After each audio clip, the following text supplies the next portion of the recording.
राजस्थान की घटना है। राणा जी के दरबार में एक महानुभाव चाकरी करते थे, नौकरी करते थे, सेवा करते थे। 4-5 भाई थे। उनमें सबसे छोटे भाई का नाम था कमधुज्जी। क्या नाम था? वो जन्म से ही भगवान के भक्त थे। वो निरंतर नाम जप करते थे, एकदम साधु वृत्ति थी उनकी। और कुछ खाने को मिल गया तो खा लिया, नहीं मिला तो कोई बात नहीं, मांगना जांचना किसी से नहीं, अंतर्मुख रह के राम राम करना। और घर में कुछ न कुछ तो हल्ला गुल्ला होता ही है। वो जंगल में चले जाते, वहीं भजन करते।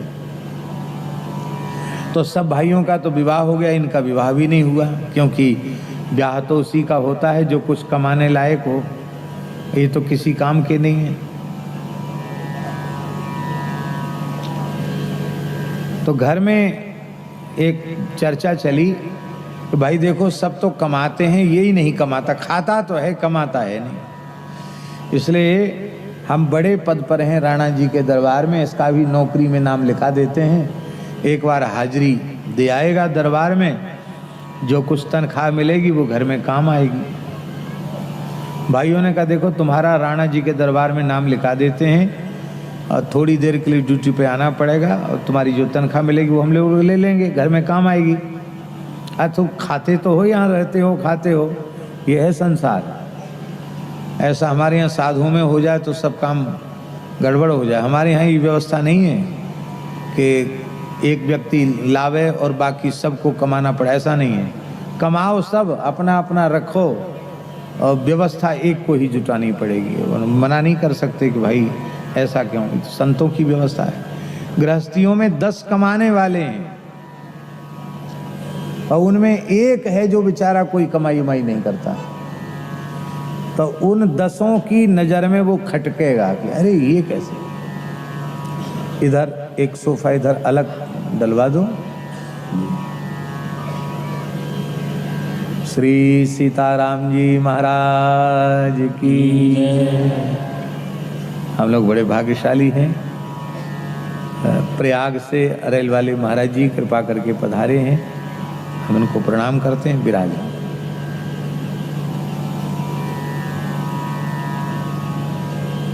जय जय श्री सीताराम। कमधुज्जी ने मना कर दिया। कमधुज्जी बोली हम तो राम जी के नौकर हैं, हम किसी राजा महाराजा के नौकर नहीं, हम राणा जी के नौकर नहीं हैं। बोले तुम यहाँ खाते तो हो? तो उन्होंने कहा कि आप लोगों को बुरा लगता है हमारा भोजन करना, नहीं करेंगे भोजन, जंगल में ही रहेंगे। यहाँ रहे तो बोले यहाँ रहेंगे भी नहीं, जंगल में रहेंगे, भजन करेंगे। तो क्या खाओगे वहाँ?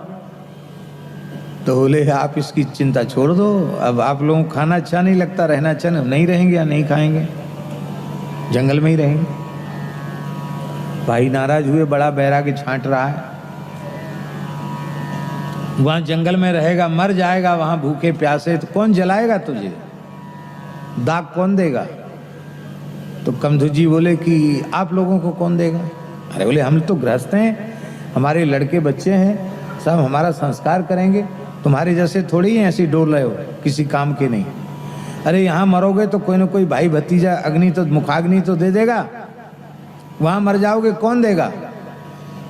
बोले आप लोगों को अग्नि आपके भाई भतीजे देंगे, पुत्र आदि देंगे, तो हमारे रघुनाथ जी हमारे लिए कुछ नहीं करेंगे। इसलिए राम जी के सहारे हमको छोड़ दो। और वो चले गए। घर वालों ने सोचा कि ऐसे थोड़ा नाराज हुआ है, भूख लगेगी फिर आ जाएगा, लेकिन वे तो परम वैराग्यवान थे। जंगल में गए तो फिर लौट के नहीं आए। परिवार वालों ने भी कोई संपर्क संबंध नहीं किया, क्योंकि संसार ऐसा है कि जिससे स्वार्थ की सिद्धि की आशा होती है उससे संसार अपना संबंध जोड़ता है, रखता है। स्वार्थ की पूर्ति नहीं हो रही है तो क्या लेना देना, ऐसे कितने आए कितने गए। किसी ने इनकी खोज खबर नहीं ली और भजन करते करते करते करते अपनी आयु पूर्ण करके उनका शरीर शांत हो गया जंगल में। तो नित्य साकेत में श्री रघुनाथ जी चिंतित हो गए। भगवान का मुख कमल थोड़ा मुरझा गया। हनुमान जी चरण दबा रहे थे। हनुमान जी ने कहा सरकार, आपका प्रसन्नता से खिला हुआ मुक्कमल मुरझा कैसे रहा है? भगवान के नेत्र भरा है। बोले हनुमान जी, अनन्य भाव से मेरा आश्रय लेने वाले मेरे परम नाम जापक संत कमधुज जी का शरीर शांत हो गया है। उन्होंने अपने भाइयों से कहा था कि जब तुम्हें तुम्हारे परिवार के लोग जलाएंगे तो हमारी व्यवस्था हमारे राम जी करेंगे। तो अब उनका, यद्यपि वो हमारे धाम में ही आ गए हैं, लेकिन उनके शरीर का संस्कार करने के लिए तो हमको जाना पड़ेगा, जाना पड़ेगा। हनुमान जी बोले कि सरकार आप भले ही पधारो, आपको कौन मना कर सकता है, लेकिन मेरी भी एक प्रार्थना है। आप परम भक्त गृधराज जटायु का संस्कार अपने हाथ से कर चुके हैं, हमको भी किसी भक्त के संस्कार करने की इच्छा है। आपकी आज्ञा हो तो आप उपस्थित रहें वहाँ, और मैं अपने हाथ से वैदिक पद्धति से, और हनुमान जी से बड़ा वेदज्ञ कौन होगा, शास्त्रीय पद्धति से सभी धरती के तीर्थों के जल में उनको स्नान करा के बढ़िया द्वादश तिलक करके बढ़िया से हम संस्कार करें। तो राम जी बोले भैया, हनुमान जी ने कभी कुछ मांगा तो है नहीं, आज मांग। बोले अच्छा ठीक है, तुम संस्कार करो या हम संस्कार करें, इसमें ज़्यादा कोई अंतर नहीं है। तो भगवान की उपस्थिति में हनुमान जी ने संस्कार किया। उनकी चिता के धुआं के लगने से उस जंगल में जितने प्रेत थे सब मुक्त होकर भगवान के धाम को चले गए, उनकी चिता के धुआं से। एक प्रेत कहीं घूमने फिरने गया था, ये लोग भी घूमने फिरने चले जाते हैं कि नहीं? वो घूमने गया था, वो आया, उसने देखा हमारे कुटुंब खानदान के कोई नहीं, यहाँ तो सब गायब है। कहाँ है भैया, सब कहाँ चले गए?